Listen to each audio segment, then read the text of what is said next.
donc anabi ñemen nga jofe madina wala famu nanti kembre problème ndaxa arabu ko bangi mais muskila ke ngara rebe problème be ga no sasa kenya kabila ni bena nabi ñemen nga de ñino sallallahu alaihi wasallam geli yahudi geli agadi yahudi ni kube ni ñino ngokuma fiyo ga fay sare ne sasa kempi ga manyi makka fo be ga phénomène be ga tanda nifa kunafa parce que anabi ga makka makka ngonku ikuntina obara angal ken ko on tay parce que la nabi ñi mendiga même pas la ilaha illa allah awreni akamanente yalla gaf makan ko ngare ken pam keta ikunta yonkilu mu de ber ko anabi da ngananti o oyey wuro nga so ba ngina to tay non non ikunti tay xanabi gari madina yahudi en de calcul la ber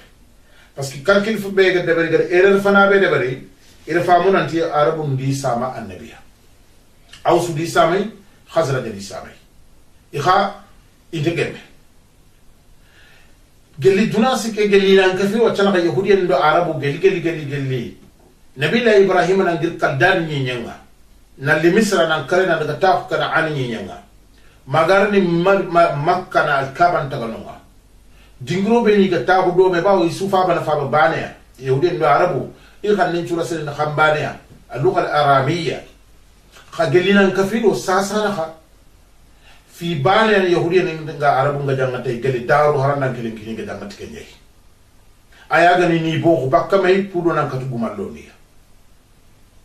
خا النبي كينغا بابا نعنا فكرة النبي قارني كم بري يهودية نيكو إذا مدينة عربون بو بكا ما أو سودو يهودية نيجوني ودومه خزرة جخادو يهودية نيجوني دومه خا النبي كينغري الله فرنا سلاكم دانا awsuwo khazrajo ikumbeni fongatele makka moma ne mesine gami ka janga isusu yille kat isunya bane iriro ande bi nyimendina ken ko gadi hude ni tan ko sim bakki wure parce que kun kaga kanna fofo yi ken ga jalle mo xana nyado ya surtout arabu xana nyado o kembre il man nyane la semaine ngali kita kembre kenya inaro dina soba ngina bugu delle inaro le ngina bugu soba ina dunya muslimo ananya muslimo fe na fra ke phénomène ko sare kundunya yi o maha madina na fra ke ga sare madina ya keta wa annabi nyimenga mulla inan kati de idina ke de barne ada yahudi ni ngada proposia nanti dina kontra dabre al muahadat ona kontra ni dabre itawo mari yere nanti na fitna de bari nyen kamali dawa de barkatalla dinanya Allah khatabaru ta'ala ko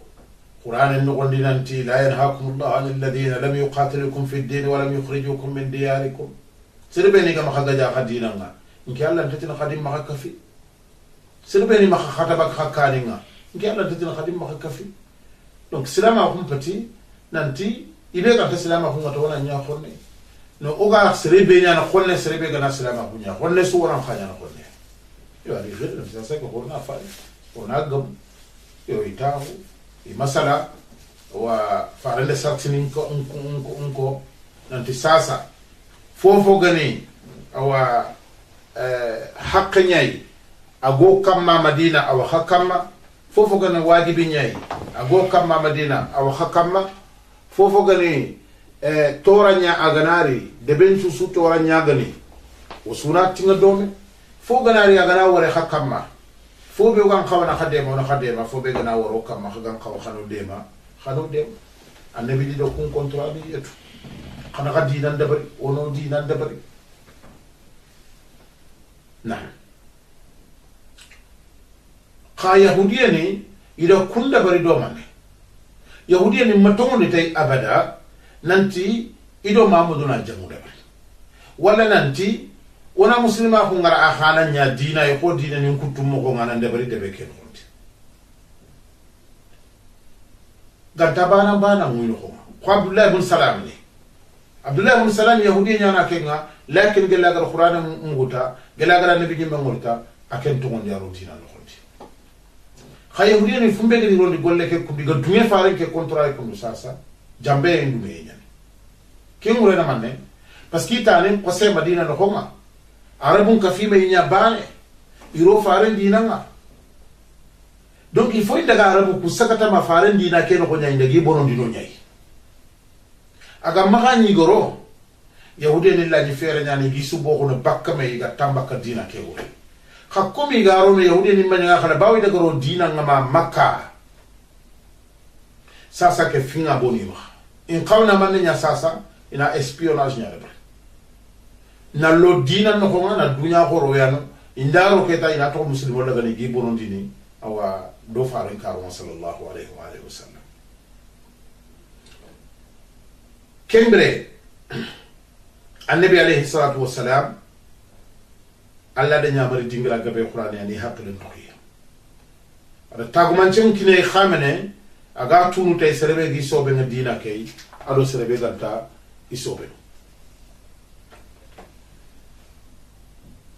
kembre o tuma dalla faran alayhi salatu wassalam agani makka haragani tampen ko saibeni ko khabab bin al-aratni wakati ada ga sakata mama si den qoronga inati annabi o tampike ta qoronga ja anata ay a wakati makini kembre dina ngolle mo manchu kana qasiran ala tabshir wal inzar asu khempente ni ke na soron ni miswasa ni kawandi ni gongo alla kenga katani ayu nya yang kana nabi nyimme ke kama ayu beniga akhili na nyamari tanan chabari anga fofu gemmal le ma ko toray sabari qala lidal tabaraka ta'ala fasbir kama sabara ulul azm min ar-rusul sura al-ahqaf النبي عليه الصلاة والسلام أو وقتنا في قتل سببنا الله ني النبي ينقصو ناس خيسا نموتاني خرادا ولهذا عندنا قرآن كيوتو عندنا النبي ينقورو خيسا نكوبني ولا إذا سورو كوبني فوق بسوي كان النبي محمد كا بقول كينغ خاتياني السرينغ أن تامبين نقول نحن وقت به عندنا هتاجي إن خيسا تامبين تون خيسا كوندا igana khirsi tampin ton qisan ko nganda antinia ke khirse frana khata pike tampie meya donc on kana qawna jabariya allah da nabi ni qoro ku foga bosu adi khirse ko nabi da sallallahu alaihi wasallam kembra ya makka abu serbe yim khisan gamba na sirina ayaga no yusuf allah da sura mu mali qur'ani na ko he sura ke anga na utuge lay memay manga na kharanga na fay antini ya faren punu kirenya leke faren punu kirenya no yusuf ban faren alayhi salatu wassalam ga dangi ci tampi yusuf ay ko yusuf ko dangi ci kun tampi yu mediye angani fay folo manata anna wallahi sugam bana dingro be kenya ni faren to ko makka sallallahu alaihi wasallam ama quraish la ko ngani kaja ganta ko awre fati nanti khibar nga nyamede farega gir makata se fe nyame ayi makan ko ndidoro munya khini farega bak mak nanti o farti gelima mo do ke dina gari o garo ke jallo be do ke se fe gebe be su o yimme afoti mpaga sigi sasa faringa alayhi salatu wassalam awa magada ga no maxay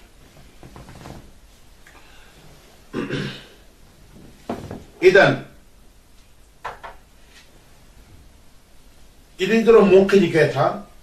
nanti awa adi firi yo annabi nyime ke khayb sallallahu alayhi wa alihi wasallam agille mpalle madina makka aha sondo men de kinay nanti iga jofe madina bire kebe keta idina nga sobe aga kinyeyer keta jamanga do roye ndoppa golle nga keta khibare ke arni nya fo sankintinya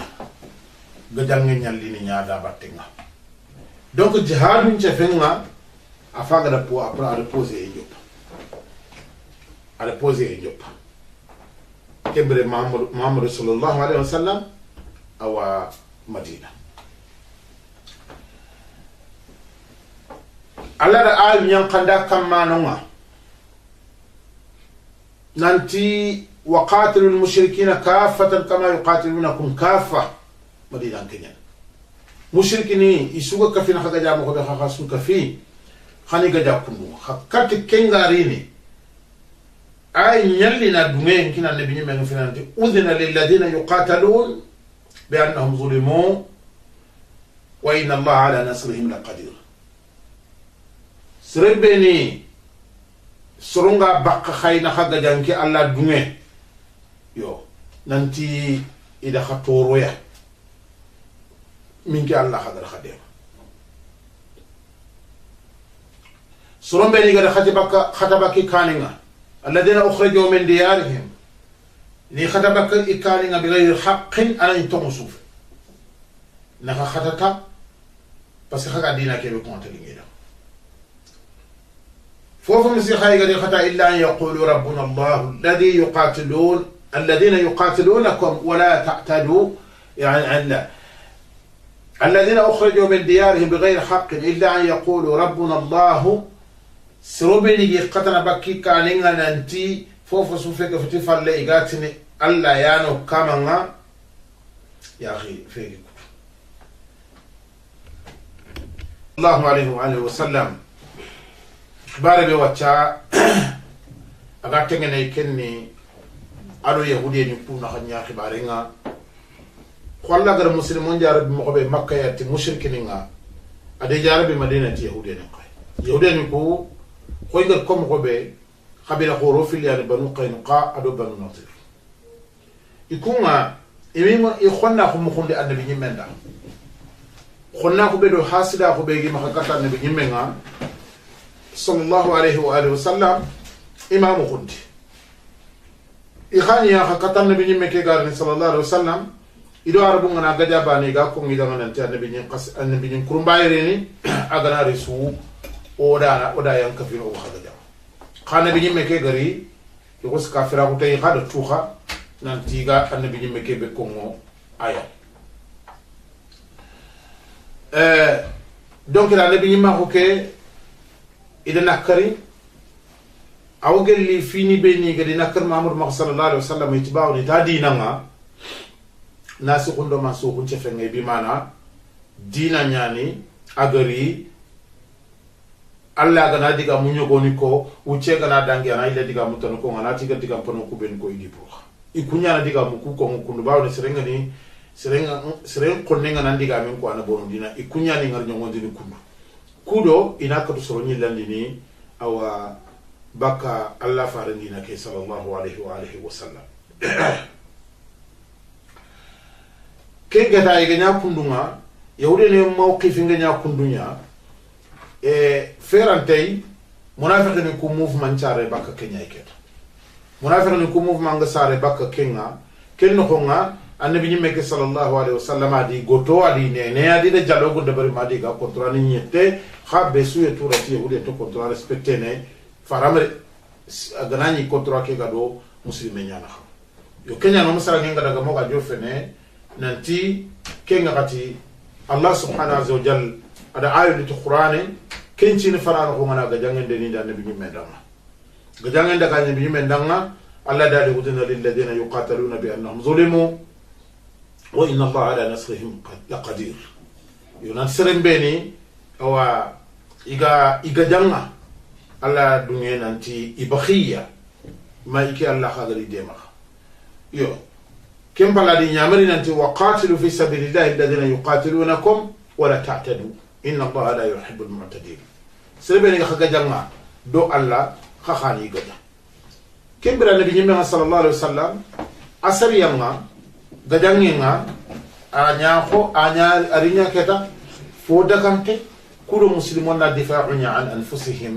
إلى ينتوني دبك دو كماي قام مامور كين غداني كغاريني وقاتل كبر الجهاد أفرلا خنغارين نجوغا النبي من كما صلى الله عليه وسلم أتاه رجل نيا كما أتاه برنسيب نيا كما أتاه قاعدة نيا كما أتاه سمة مخوني يغني كما وراي رغنا سمة مخوني كاركي بان يعني فينا ننتي النبي عليه الصلاة والسلام مكانكو مشركين بيني مكة mamadou di saybani ni considéré ini takhasidu da ko gadallemo limada lana makan kompina da gadanga yoppa geligel salama ko chaale do wacana khanga tora suga islamini ku kamai an ko wala siringa giri makan ko filandinga mamur alayhi salatu wassalam birembe agari madina ado madina ko ngor ku kontra ni yetumay ay mare jabbe yu ngor yahudi ni nokoti ado wala khadi yahudi ni ku ya madina kha jiwre do makan ko nyala do idan mamuru ni kha takhasi kho afon karan ko no yani ana du korosi ana du tabe sikandinga annabi sallallahu alayhi wa sallam ada famuha nanti khabila sugana yada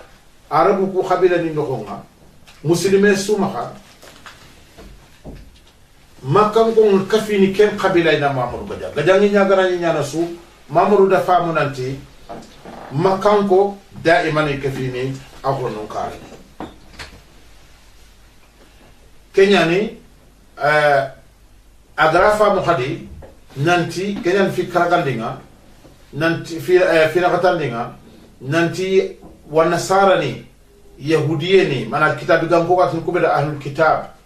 sirewu siregna muslimon jo pagajanginga mam muslimon kana kawa na gadaya ki khan qaidanya siresugana o jo pagajanginga wanasarani nokonga o khan kawo khana gadaya kengam palle kadina sere sugana muslima huta amparen kisi anna burun kisi gantati muslima hu ngaqima gantati muslima hu ngaqima yo kembre sunqa songa jofe anabi nyimme ngada kurulem pana bega kurfana bega khayi o hijra o madina annabi risine madina risine fanam no madina kurullem pana be annabi gari yatu sallallahu alaihi wa alihi wasallam anya sun qaso no ne tanjike go yani tanjike si ma khalle mali kafme ya de fa bu rekera kama hamza ibn abdul muttalib ada darapo nyetu ada kiniya darapo khulle ken darapo abu marsad yande drapo ke wutu kudo indaga gamu julan kureyo go ya mushrikine ara quraysh dan ko makkan ko julan kureyo go mana julan chete go kenga gilli samia indaga gamay ken julan chete kuma abu jahli ana yin ko lankama kamo sikki quraysh dan kale mene mahambane mana isi mahallemu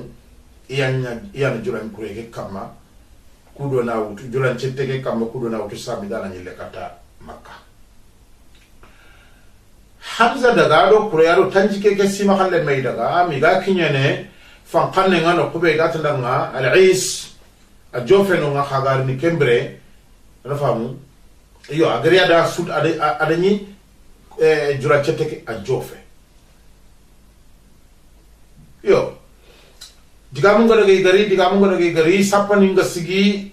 mushrikini ku sima khalle mu nga sigi muslimon ci ma khalle mu nga sigi xise ko kite ku nga ada salay den da bari na xama ina ta danga majdi ibn amr al-juhani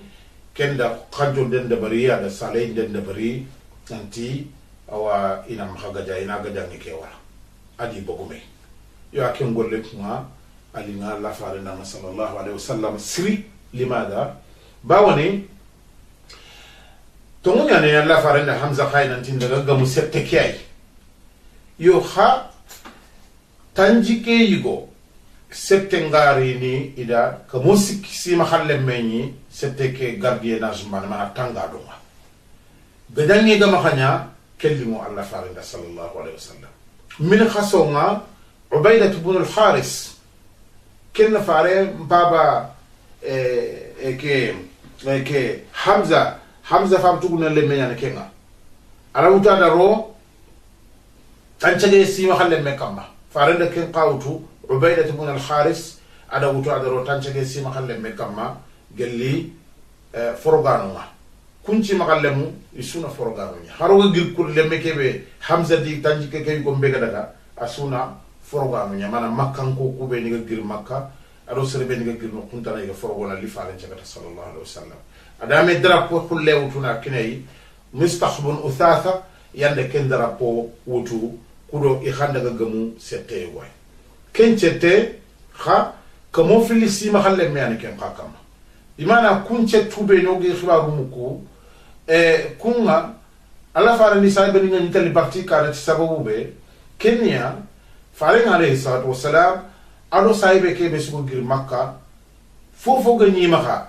jurale me nyana ga besu fogu munyani usman bun affan ni fogu munya abakar siddiq ni juro nyani umar bun khattab ni sulfo nyani suma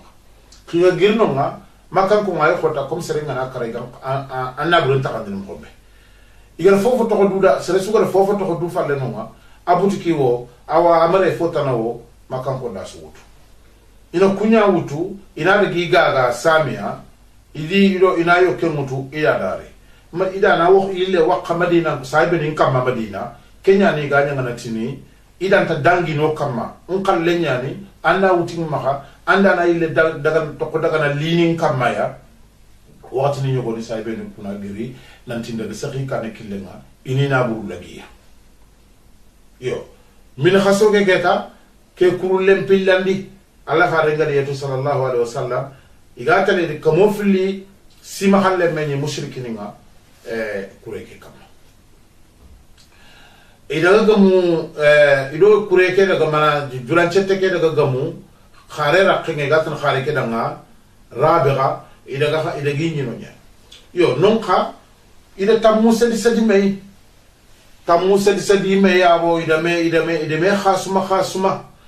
ko soni gonga kongo kha mushrikin ku kanu iga kanu banta iga kanu kudo paski kungara muslimo ku wari gari kanchege yigo ikun kana kamo fili yigo me muslimo ku ga tengi yamo gobe yigo skanu ida simo ko ma peut-être muslimo ku kuru gore nyani yogo ni ga mu do kunne no ko daga yo nonga iga fumbe nyanta kenina na sininga ni soboru wana nguru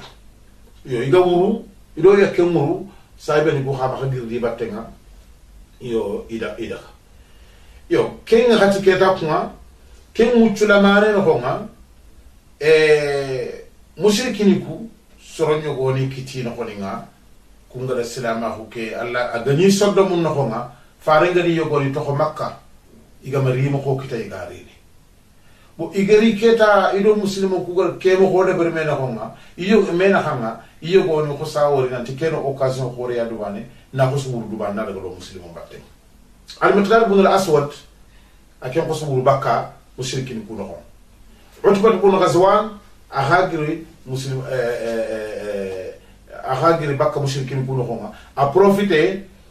ken buruwi no ta ken kitande no honga hadma wunju suka wurnu gisine an kharba do nyangal no ta ira hus profiter iri kata muslimo ku bangi idaga Allah farin cagata sallallahu alaihi wasallam yo ona sine fana nyano honga sine fana ke ngollu nya fay ko kundu faare ngal gollu be ni bare ke sine le sine barkinte nya parce que faare alayhi salatu wassalam war gollu ko ben war misidan ci dir gi nyai war ko ngori muslimo ngalla di faara di kaf meni sunya baane ke sine yana honga yo nasoro jaman kaf mena nya baane ke golle ko da baane golle fe bido fili golle fe bido sikmana sine ke mo manga ko faare alayhi salatu wassalam ada umma ke taga ke sine yana honga ha kuna fini nyawga qawe kharango gan qawna faylan kitiya parce que o kugana meni dingro ma wala sino tammi nyana sino tammi falle an wona torna association de briande horna meni ande horna me woriande horna me tuyande ala faran ken di saybe ninga daga ta sino fana be igada nyano ma faran di saybe nin kaf meya na jama ke taga yo ken sino fana no nyani alla gara khanne ngara nan ta ngaja yo ken sino fana no nga gajange tana bega dabari surtout gajangu fimbe gajangu koto ma debar kesin fana la khoti ken tal ko ngi mo ko nyai parce que yogoni na badr ke do garna safenga ironin kesin fana la ko nyati yo harakul halin kesine no ko mo kundu sa fi qoro fono be ni ga debar mo ga tus ba mo ga safe badr ke xibar muslima fi khorobe ni ga dabari inanya muslime masalan ngana lakin ko fi lamanu kha fi goro nyagani iya fagan kube no gadi ko kundo sasa parce que faring alayhi salatu wassalam jonga dinga agani ku kurule mube ni yete kundu igate le har gadan ko roganta nyana igari ni ado koy makkan ko nga nanti muhammad sallallahu alaihi wasallam mamur kebe ga giriya igani sagonda barne iya ga deciden fobe ga ko ngina do fobe ga to ko ngini kem mamadou taga madina donc aro koy nanti salama ko nga anya kafo aga hadamare mun kafo ni no nga kafonin kutunga kawana takhasi kafo ho kafonin kutunga yo kera na mushkila ya bawo wakati gebe ogana ni wa kafo ko kufa wa Europe kebe no nga European tamulla muslimon na musliman kafo dura ndabari Europe no konti iga mukori wona nyole ikafoni no kono nyai o kafo ke wona maha adura ndabari yo kesine kundu sasa farenga alayhi salatu wassalam saiba khoro yo goni bona mahaya madina kesine no nga wagelliya Usman bin Maz'un faram nga khinyani sugunden karanga aro muslima ko nga fane siri forgo yuko fille swadi su dabari mana ngir makka kat habasha an famu nani legi li tafana aro tafilandinga yo ke Usman bin Maz'un kundu to tuwana mukongo nantaga bono alla farantina jinjahu a khabrin kamma gide la khabru ke kamma kulu ananya atago manchati ata'allamu bihi qabra akhi atagide la kamati ken purninga hin qabringa na tutaya wa adfanu ilayhi man mata min ahli ndunko musirabe gana kara nari bulu akarana iyo kiana maqsadu musariya nga daga anna gide sokonde khabure kamma man na tago manchebe ga sikki sa khabure ke agata sankul As'ad ibn Zurara akhabono irgiyai ke sine ano khondi As'ad ibn Zurara akafini notable khoro kubeni tamdo fillo ga farin chagata bay'atul aqaba al-ula ke saniya ke yo kembre geta ayo na ula ke mana igara khannun kina la farin ta fana kebe yo kembre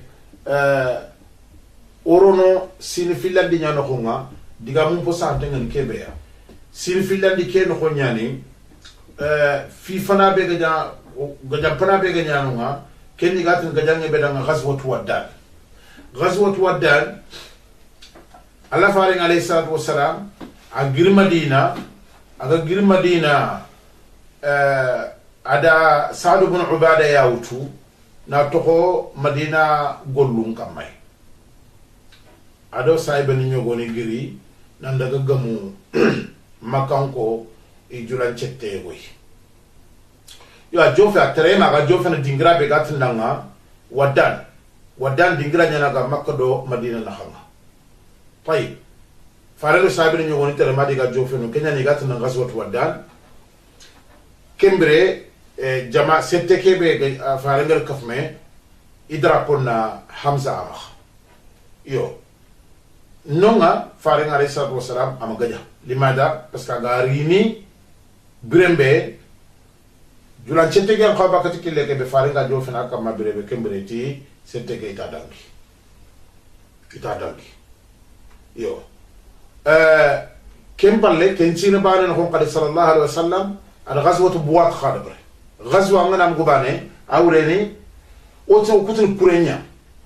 yo kha ara nyana gajange nya ara nyana gajange manya har sa kube ni suwa ci gada iga ko ni sasa gajangu manya kusui yo kenka e faringa ille wuculamane falle aga ille kata Madina na girgaswat wadan kay a jofay nanti julan cette tanay gille samia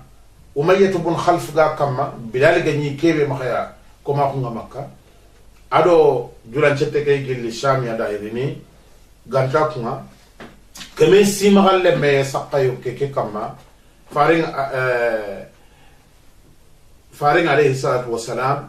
agri agar kamo filli kafmay gelli forgano be ni ganya karu ngana say bu guru ko be ni ga forgo adi kafme limada kinga gati faring alayhi salatu wassalam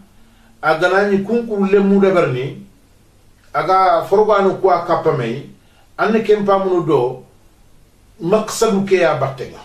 maqsadu ke na manne maqsadu ke niya